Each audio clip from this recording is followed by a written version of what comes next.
करते हैं कि सऊदीयन हुकूमत से जो है नोटिस ले।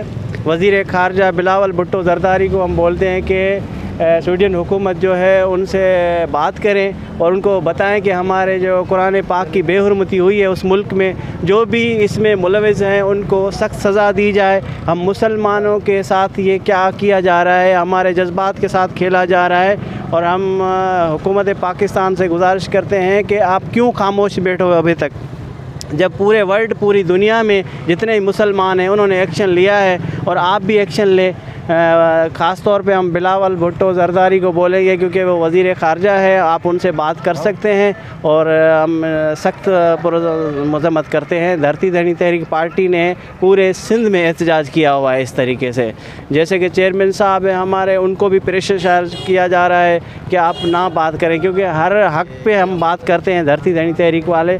और कुरान पाक जो है तो वो तो हर मुसलमान का फ़र्ज़ है, हर मुसलमान निकलेगा। इसके लिए हमारे दीन के साथ ये मजाक किया जा रहा है और वज़ीर ख़ारजा से गुजारिश करते हैं कि वहाँ बात करें सऊदीयन हुकूमत से।